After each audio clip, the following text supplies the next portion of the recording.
Greetings, everyone. Did you know that 90% of senior dogs show signs of chronic inflammation, but only 15% of owners recognize the early warning signs? Inflammation is the silent enemy linking many pet health problems that seem unrelated. It contributes to arthritis, kidney disease, allergies, GI issues, and even cognitive decline. Learn how to spot the subtle signs and symptoms, which dietary changes can make the biggest difference at any age. Welcome to Pause, Reflect, and Heal. I'm Dr. Randy, and today I'm joined by Heather Enajibi from Feline Natural. In this episode, we're going to talk about how inflammation affects our pets in ways most owners never realize. I mentioned dogs a minute, but do you know that 75% of cats over age 10 develop inflammatory conditions? As I've said many times on this podcast, many common pet behaviors we discuss as normal aging are actually red flags, and inflammation could be at the root of today's pets' problems. Today, we're going to have a big discussion about how diet plays a bigger role than most people think in either fighting or fueling the often silent problem of inflammation, and we'll look at other lifestyle factors as well. I'm very fortunate to be joined by Heather Enajibi. Heather is a lifelong animal advocate who began her journey operating an animal rescue and discovering the power of nutrition through her own heart dog's severe allergies. With over a decade in the pet nutrition industry, she works for Canine and Feline Natural, a New Zealand company known for its commitment to sustainability and animal welfare. Heather's mission is to help pets through species-appropriated food and informed choices, building strong relationships with both retailers and pet parents.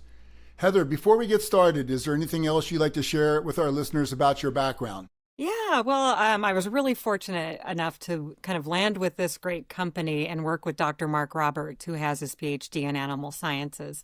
And what I learned from him was if all disease stems from inflammation and an unhealthy gut, let's bring food into this to bring inflammation down and treat gut health. And that's been a really big passion of mine since I've lost one dog to Cushing's. And as we're going to talk about today, I accidentally brought another Cushing's dog into my life a couple months ago. And I'm regaining my passion into this industry by watching it change a dog so quickly. So can't wait to talk to you about Sweet Rose. We're excited. And, the universe does work in strange ways, I must say. So usually if we don't get it right the first time, yes, sometimes it can really help us work it out the second. Yeah. But, your pet's itching may not be just allergies. It could be inflammation, silently wreaking havoc. We're going to define what inflammation symptoms might look like, and then we'll talk about some of the things. So Heather, tell us basically your thoughts on inflammation in dogs and or cats. Well, I mean, we see it everywhere. And I think, as you mentioned, so many things that we do attribute to either just aging or allergies or, this really all comes down to inflammation and an unhealthy gut. So, I mean, I think so many of the problems that people bring their pets into the vet for they really just come down to inflammation, and what can we do as advocates for our pets to reduce it? It's so many things. It's as when I even hear people say my dog stinks, I'm like, why does your dog stink? I'm like, my dog's one of my dogs currently stinks a little bit, but yeah, she's not going to by next month. So, I haven't bathed my other dog in so long because he doesn't need it, and I think people don't, we think about things like arthritis or itchy, scaly skin, but there's just so much that inflammation causes, even behaviors, And just things that I tell people are kind of red flags are things like licking paws, allergies, fatigue, stiffness after naps, picky eating. These can all be signs. And classic inflammation that goes on for years is called chronic inflammation. And this is where we really get into trouble with some of our pets. Unchecked, we see things like Cushing's disease that you mentioned, kidney disease, even small bowel lymphoma in our cats that is on an incredible rise. So I think that, we want to make sure that we know we can pick these things up before things happen. And obviously early detection can prevent 60% of some of these chronic conditions caused by inflammations. So we'll talk about that, but let's talk about the diet trap, because I know this is right up your alley. I want our listeners to know that Canine and Feline Natural is an amazing company, and they've made incredible strides to help us with this problem. And anytime a company aligns themselves to do that, obviously I'm totally on board. So talk a little bit about the food situation, if you could.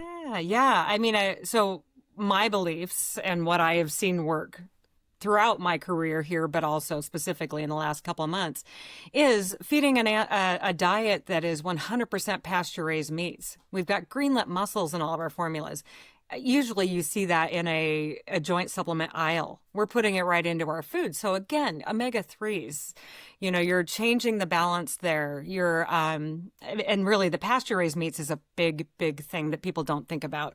You don't think about the cortisol levels in a factory-raised meat. They don't think about, and really just the animal welfare aspect of it. New Zealand has done an amazing job in the way they farm, which we get to reap the benefits here by feeding the food.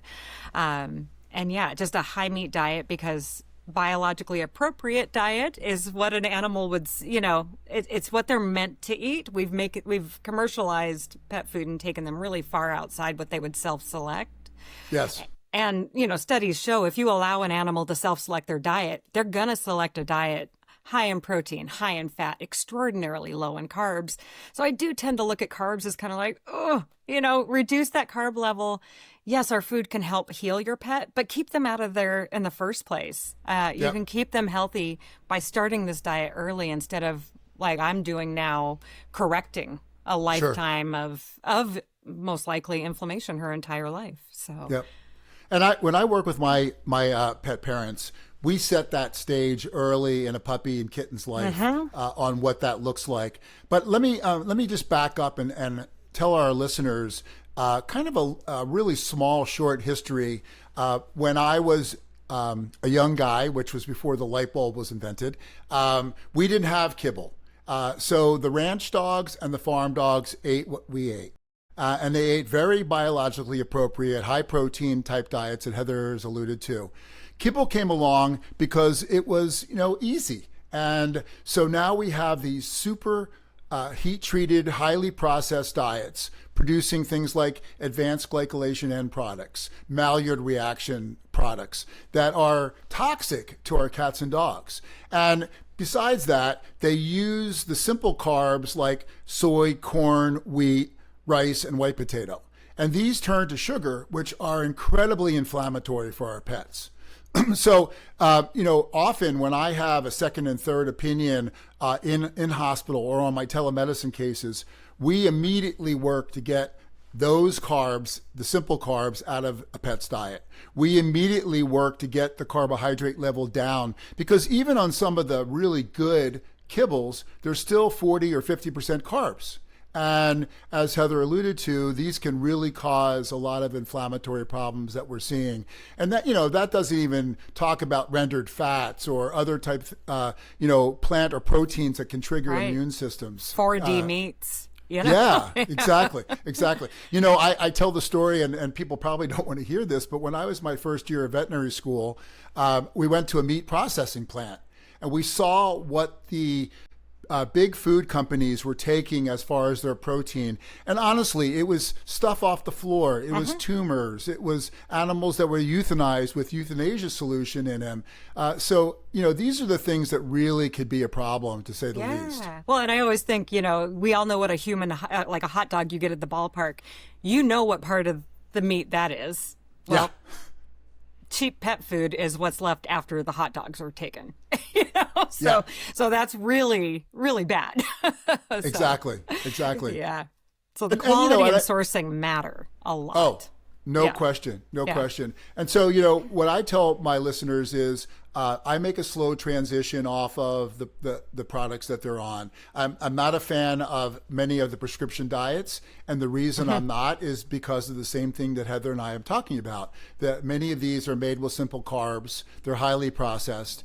And, often what you'll find in the allergy dog, let's say, or the GI dog is what we call elimination diet. So the veterinarian's going to try this diet. And many times they go to lamb and rice, which is really a bad choice because in Chinese medicine, the three meats that we stay away from also in inflammation are lamb, venison, and chicken.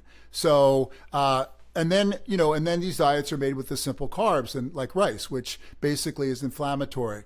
So I really like to use testing to help me get to where I'm going to and end up on a company like Canine or Feline Natural. The testing that I do is either a food sensitivity test like Nutriscan or a food allergy test like VDI. And then I also use biome, which a lot of people don't know a lot about, but this is the biggest catchword in human medicine right now.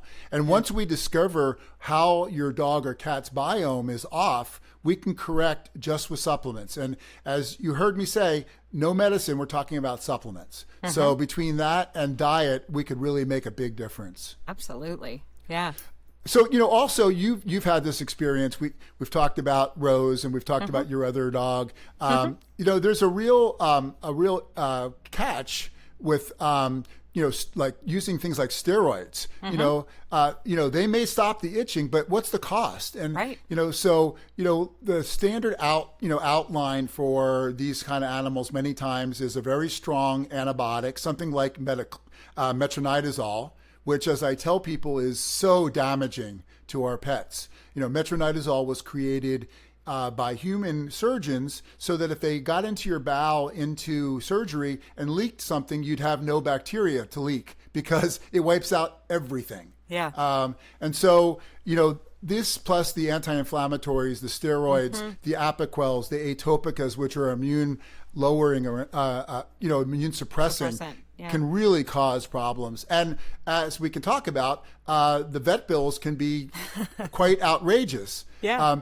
So I think since we've talked about this, let's talk about your cushingoid experience. Yeah. And we'll talk about, maybe Rose and how she presented and then how she looked after you tried your routine. Yeah. So, and actually, that's the slides that we'll be showing here. One of them talks about, because part of the traditional treatment for Cushing's was putting her on Hill's KD, lamb specifically, and the cost of that. If you've looked at the ingredient panel and you put it up against a canine natural or feline natural ingredient panel, they read very, very differently. But what really surprised me was the Hills cost almost the same as our 94% meat, no corn, soy, wheat, fillers diet. It blew my mind because I know what was in that can and that kibble. Why did it cost? Why is it going to cost $300, $400 a month to feed her that? So that was a big part of it. But with Rose, I took her in, 14 years old. I actually thought she was going to be a hospice foster. I was just going to give her a comfortable place for a couple weeks. Did the blood test. Everything started steering towards Cushing's. And about 12, 13 years ago, I lost Nina to Cushing's, and I did all the traditional stuff. I would have done anything for Nina. And so I followed all the vet advice, did all the things, and all I did was sort of prolong her life, probably another 8 months, and she was pretty miserable because those medicines were apparently quite toxic because she was not doing well. And so I decided, well, I've got kind of nothing to lose with Rose here. So let me put my money where my mouth is and do the anti-inflammatory diet that I talk about. I did not expect it to turn around as fast as it did. Sure. And you'll see in the after picture, within 23 days. Pretty amazing. I was hoping for 90, honestly. Yeah. I love our food and I sell our food, but I did not believe that it could do that in 23 days. But I've got the metadata on those photos so I can prove it. I love it.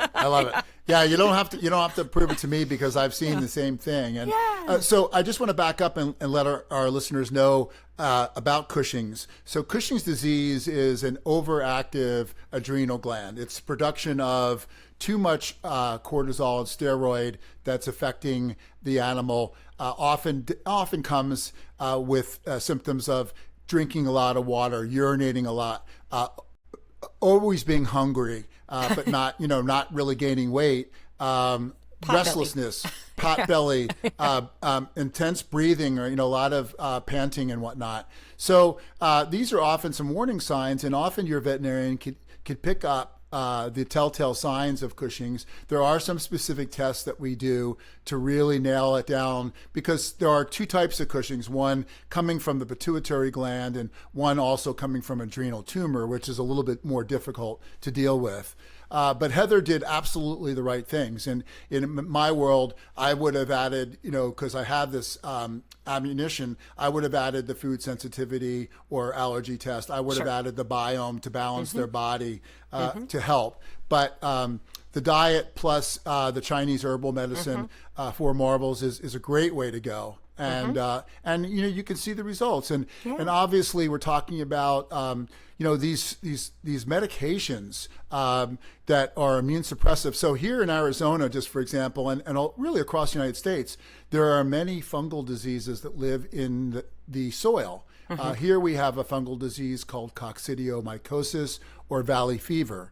And when you start putting an animal on immune suppressive drugs like Atopica or Apoquel, cyclosporin, or some of the steroids, you're lowering the immune system, and guess what happens? We may get the signs to improve, but now we have a valley fever dog. And I've seen it time and time again here. And so I really, really caution people to really take a good look and listen to podcasts like this to make sure you really understand what's going on and what we might be able to do. Right. Yeah. And I think what you'd find is what I found with Rose's case is it's $300 less a month to do this holistically.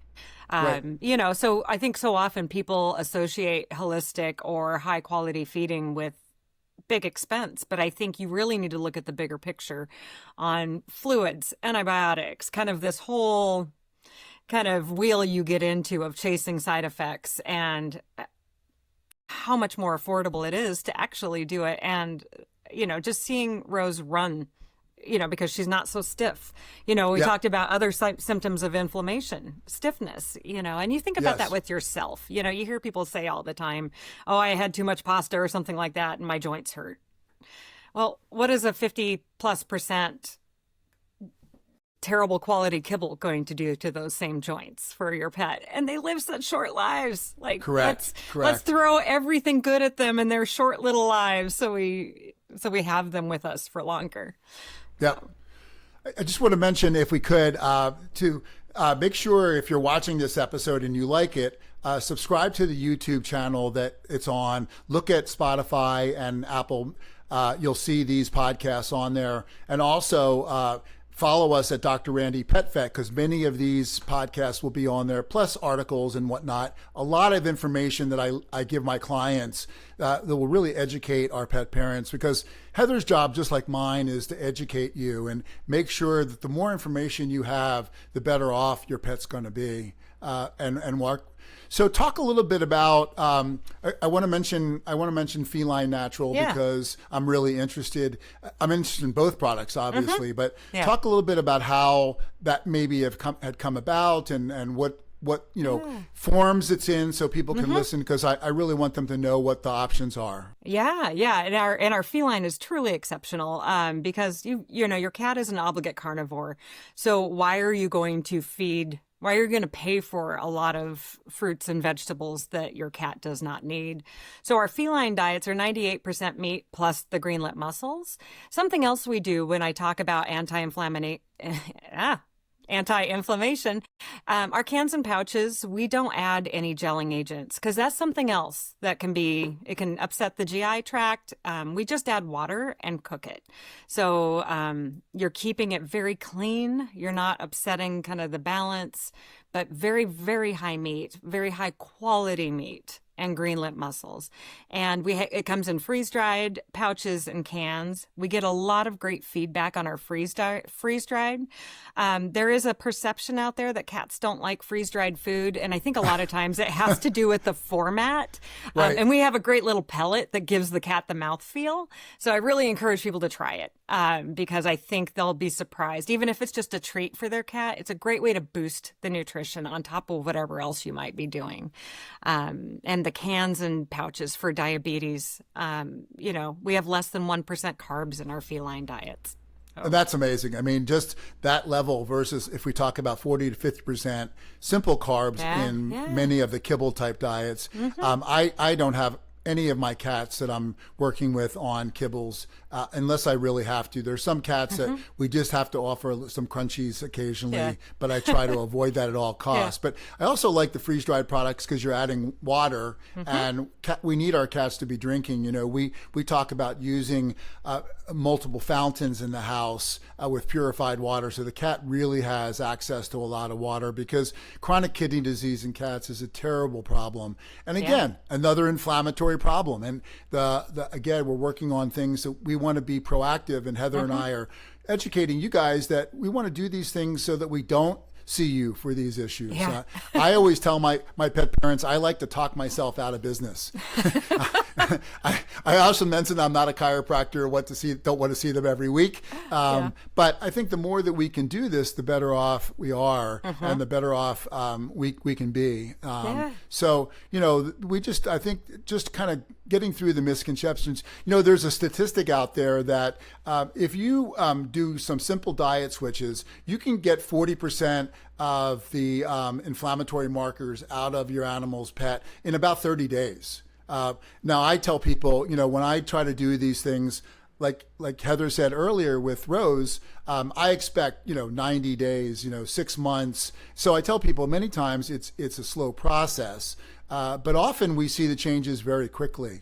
And adding things like omega-3s into your pet's diet, looking at also some really, really good probiotics, goat kefir, let's say, or sauerkraut. There are some great natural things that we can do to balance your pet's body. And we see this through the biome testing. Often that's something that we can correct just with some routine over-the-counter type products. Yeah. And I'm glad you mentioned the kefir, because that's also part of Rose's diet. Is 25% of her caloric needs are coming from that.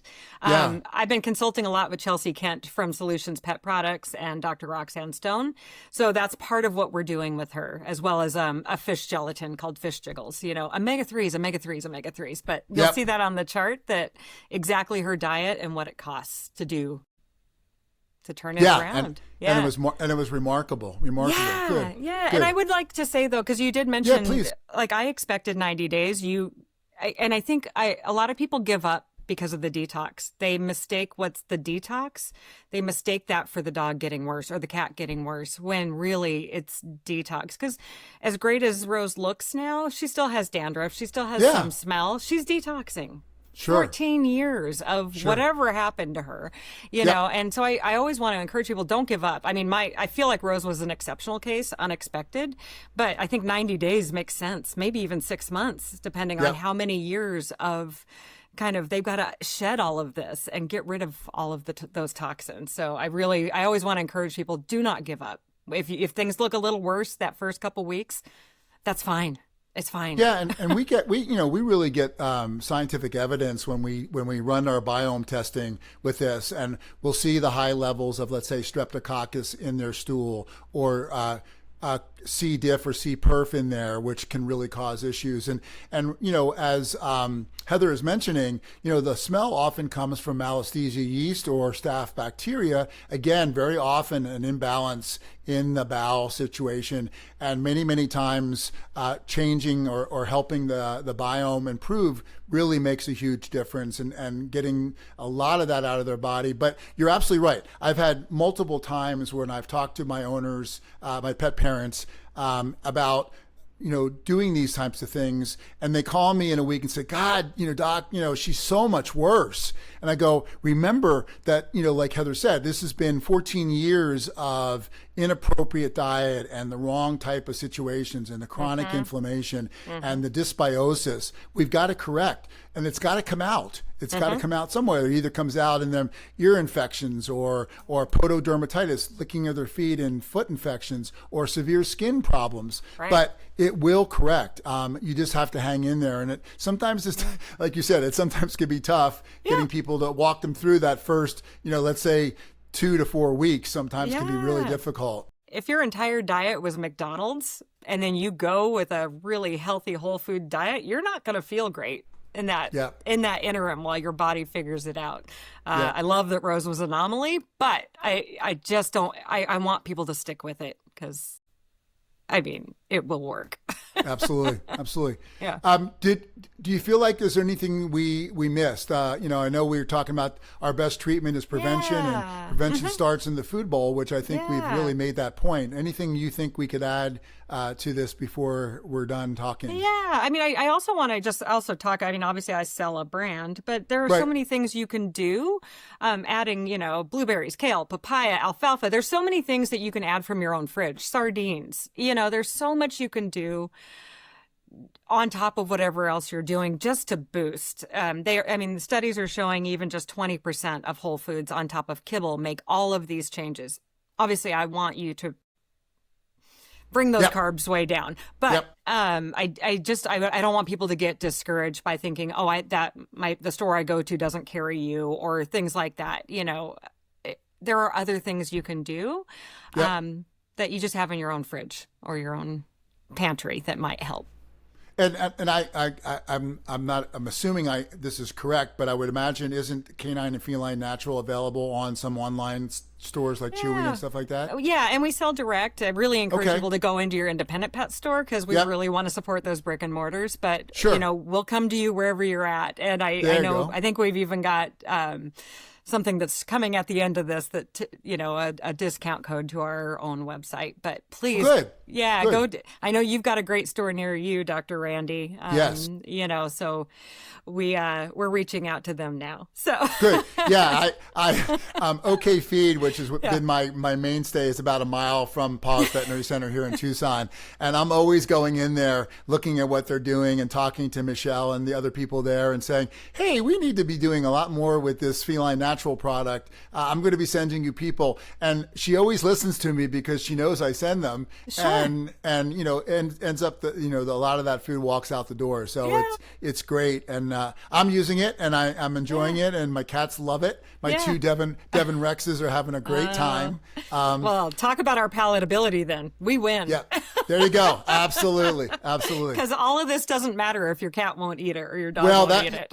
Exactly. I mean, that's another whole big thing. You're absolutely right. It's absolutely right. And I also mentioned, we talked about other additives, but, even on the supplements like omega-3s, people mistake pure fish oil for that omega-3 6 product, and omega-9s can be very inflammatory for our cats. So you have to watch that. I also tell people I really like to have my omega-3s in a gel cap because in a bottle, as soon as you pump or open the bottle, oxygen enters, and the cat has to form these free radicals to scavenger that oxidative oil. So it's always a little bit safer and fresher if you could do it that way. Stinkier because many times you have to pinprick the capsule, and people don't always like that. But it does work really well. And the good news is most cats love fish, so it works out that it works really, really well. Very small price to pay for everything they bring to our lives, right? Absolutely.